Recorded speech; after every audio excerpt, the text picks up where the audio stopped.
Okay, so today we have one mission. महामाजीको लागि surprise anniversary plan.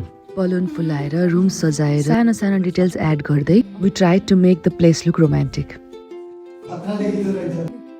टेबलमा food, cake, wine सबै set गरिसकेको थियो. तर के गर्ने, they were super late.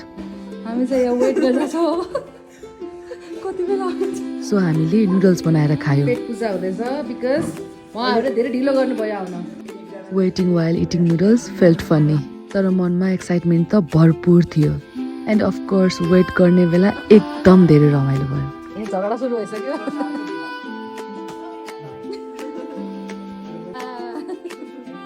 अनि फाइनली उहाँहरू आउनुभयो. सरप्राइज प्लानमा के भयो त्यो म नेक्स्ट ब्लगमा देखाउँछु. हेर्दै गर्नु होला.